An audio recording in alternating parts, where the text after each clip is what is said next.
बहुत समय पहले एक गांव के किनारे पहाड़ी पर बने एक झोपड़ी में साधु निर्मल रहते थे। उनका नाम उनके स्वभाव का परिचय था।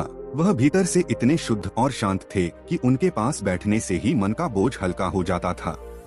उनकी आंखों में एक गहरी चमक थी, जैसे उन्होंने जीवन के रहस्य को समझ लिया हो और अब वह संसार की भागदौड़ से पूरी तरह से अलग हो चुके हों। वह बहुत कम बोलते और ज्यादातर समय मौन रहते, लेकिन उनके मौन में एक रहस्यमय आकर्षण था जो लोगों को उनकी ओर खींच लाता। जब लोग अपनी समस्याएं लेकर उनके पास आते तो वह उन्हें ध्यान से सुनते। बहुत कम बार ही वह कुछ कहते और ज्यादातर मामलों में केवल मुस्कुराकर सिर हिला देते। लेकिन जब कोई उत्तर के लिए जोर देता तो वह केवल एक बात कहते, जैसे जीवन में सांस जरूरी है वैसे ही जीवन में एक लक्ष्य भी जरूरी है। कई लोग उनकी बात को नहीं समझ पाते, लेकिन फिर भी उनके पास आते रहते। उनके पास से लौटने के बाद लोग हर बार एक शांति और समाधान अपने भीतर महसूस करते। शायद कभी कभी सबसे गहरे उत्तर मौन में छिपे होते हैं। उसी गांव में अरुण नाम का एक युवक रहता था। अरुण कभी जोश और बड़े सपनों से भरा हुआ लड़का था। उसने अपने जीवन में बड़े लक्ष्य तय किए थे। उसके जीवन की शुरुआत आशाओं और आकांक्षाओं से भरी हुई थी। उसने एक अच्छा भविष्य बनाने का सपना देखा था। उसके पास अपने दोस्तों और परिवार का पूरा समर्थन था। लेकिन समय के साथ जब उसके जीवन में चुनौतियां बढ़ी तो पहला झटका तब लगा जब उसने कई जगहों पर नौकरी ढूंढने की कोशिश की, पर बार बार असफल रहा। कड़ी मेहनत और प्रयासों के बावजूद वह कहीं नौकरी नहीं पा सका। लोग उसे काबिल मानते थे, लेकिन कोई उसे मौका नहीं दे रहा था। धीरे धीरे उसका आत्मविश्वास कम होने लगा।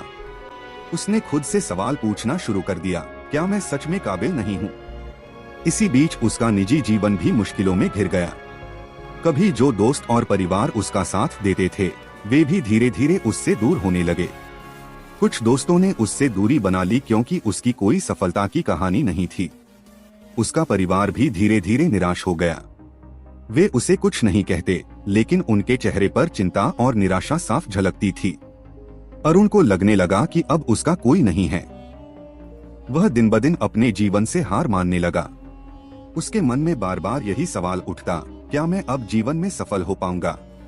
एक दिन जब वह पूरी तरह से निराश हो चुका था और उसे लग रहा था कि अब कोई उसे समझ नहीं सकता, उसने गांव के लोगों को साधु निर्मल के बारे में बात करते सुना। लोग कह रहे थे कि उनकी समस्याएं साधु से मिलने के बाद हल हो जाती हैं। अरुण ने सोचा, शायद मेरी भी समस्याएं हल हो जाएं। वह साधु निर्मल के पास गया। साधु झोपड़ी के सामने एक झुके हुए पेड़ के नीचे शांत मुद्रा में बैठे थे। उनकी आंखें आकाश पर टिकी थीं, जैसे वह जीवन के किसी गहरे रहस्य को देख रहे हों। अरुण ने हिम्मत जुटाई और अपनी पूरी कहानी साधु को सुना दी। कैसे वह नौकरी पाने में बार बार असफल हुआ, कैसे उसके दोस्त और परिवार उससे दूर हो गए और कैसे अब उसे जीवन में कोई उम्मीद नहीं दिखती। साधु ने चुपचाप उसकी बात सुनी और मुस्कुराए, लेकिन कुछ नहीं कहा। अरुण ने फिर कहा, गुरुदेव, क्या आप मुझे कुछ नहीं बताएंगे? मैं जवाब चाहता हूँ। साधु ने मुस्कुराकर कहा, जैसे सांस जीवन में जरूरी है, वैसे ही जीवन में लक्ष्य जरूरी है। अरुण इस उत्तर को नहीं समझ पाया। उसने सोचा, सांस और लक्ष्य का क्या संबंध हो सकता है? उसने कहा, गुरुदेव, मुझे कुछ समझ नहीं आ रहा। साधु ने धीरे से कहा, कल सुबह सूर्योदय से पहले नदी किनारे मुझसे मिलना। अगले दिन अरुण सुबह सुबह नदी किनारे पहुंच गया। साधु निर्मल पहले से ही एक पत्थर पर बैठे थे। उनके चेहरे पर वही शांत मुस्कान थी। उन्होंने बिना कुछ कहे नदी की ओर चलना शुरू किया। अरुण ने भी कुछ नहीं पूछा और उनके पीछे चल पड़ा। धीरे धीरे दोनों नदी के गहरे पानी में पहुंच गए। जब पानी गर्दन तक पहुंच गया तो अचानक साधु ने अरुण के कंधे को पकड़ा और उसे पानी में डुबा दिया। अरुण कुछ समझ नहीं पाया। उसने छटपटाना शुरू किया। उसकी सांसें घुटने लगीं। वह पानी से बाहर निकलने की पूरी ताकत से कोशिश कर रहा था, लेकिन साधु उसे और गहरे डुबो रहे थे। जब अरुण बेहोशी की स्थिति में पहुंचने वाला था, तभी साधु ने उसे पानी से बाहर खींच लिया। अरुण तट पर आकर जोर जोर से सांस लेने लगा। उसकी आंखों में डर और सवाल थे। साधु ने शांत स्वर में पूछा, जब तुम पानी के नीचे थे तो तुम्हें सबसे ज्यादा किस चीज की जरूरत महसूस हुई? अरुण ने हांफते हुए कहा, सांस। मुझे सिर्फ सांस चाहिए थी। साधु मुस्कुराए और बोले, यही सफलता का रहस्य है। जब तुम्हें किसी चीज की जरूरत सांस की तरह महसूस हो, तब ही तुम उसे पाने के लिए पूरी ताकत झोंक देते हो। लेकिन जब तक तुम्हारी इच्छा कमजोर होती है, तुम्हारे प्रयास भी कमजोर होते हैं।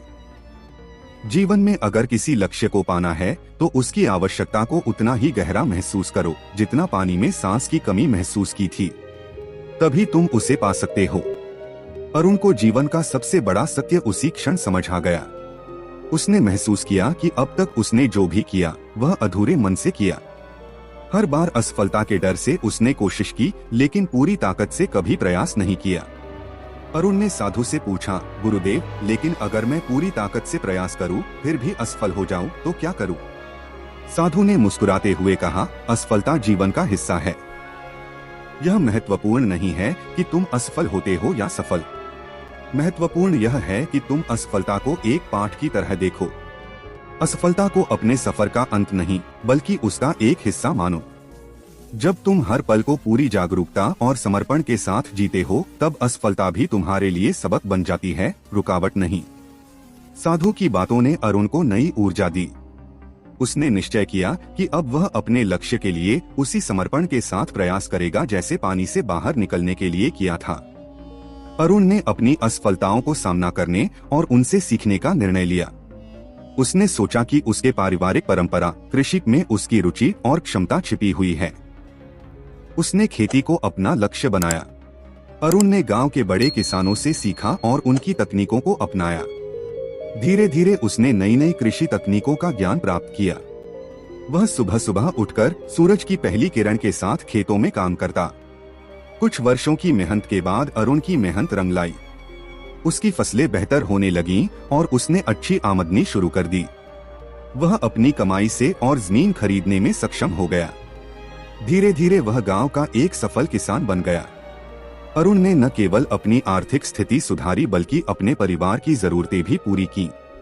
उसने गांव के अन्य युवाओं को भी अपने साथ जोड़ा और उन्हें अपनी सफलता की कहानी से प्रेरित किया। उसने एक समूह बनाया जो विभिन्न राज्यों और क्षेत्रों में जाकर नई कृषि तकनीकों को सीखता और अपने गांव में उनका उपयोग करता। इस प्रयास से न केवल अरुण, बल्कि गांव के सैकड़ों किसानों को लाभ हुआ। अरुण ने गांव में एक स्कूल भी खोला ताकि गरीब बच्चों को शिक्षा मिल सके। वह बच्चों को अपनी कहानी सुनाकर यह सिखाता कि असफलता से डरने की बजाय उसे एक सबक मानना चाहिए। उसने उन्हें बताया कि सच्ची सफलता मेहनत और धैर्य से मिलती है। अरुण ने अपने गांव के लिए एक उदाहरण स्थापित किया कि यदि व्यक्ति दृढ़ निश्चय करे तो वह अपने हालात बदल सकता है। एक दिन अरुण फिर साधु निर्मल के पास पहुंचा। उसने गुरुदेव को अपनी सफलता की कहानी सुनाई और कहा, गुरुदेव, मैंने सीखा कि यदि किसी चीज की आवश्यकता गहरी हो तो हर संभव प्रयास करना चाहिए। असफलता केवल एक सीढ़ी है जिसे पार करके ही सफलता तक पहुंचा जा सकता है। साधु ने उसे आशीर्वाद दिया और कहा, जो तुमने अपने अनुभव से सीखा है वही असली सफलता है। आगे बढ़ते रहो और अपनी सफलता की कहानियां बनाते रहो। इस तरह अरुण ने न केवल अपनी जिंदगी बदली, बल्कि अपने गांव के लोगों के लिए प्रेरणा का स्रोत भी बन गया। उसकी कहानी इस बात का प्रमाण बन गई कि यदि हम पूरे दिल से मेहनत करें तो कोई भी लक्ष्य असंभव नहीं है। दोस्तों, इस कहानी से हमें यह सीख मिलती है कि जब तक हमारी इच्छाएं गहरी नहीं होती, हमारे प्रयास अधूरे होते हैं। जब किसी चीज की आवश्यकता उतनी ही गहरी हो जितनी सांस की, तो हम उसे पाने के लिए हर संभव कोशिश करते हैं और सफलता प्राप्त करते हैं। अगर आपको यह कहानी पसंद आई हो तो कृपया वीडियो को लाइक करें और चैनल को सब्सक्राइब करें। धन्यवाद।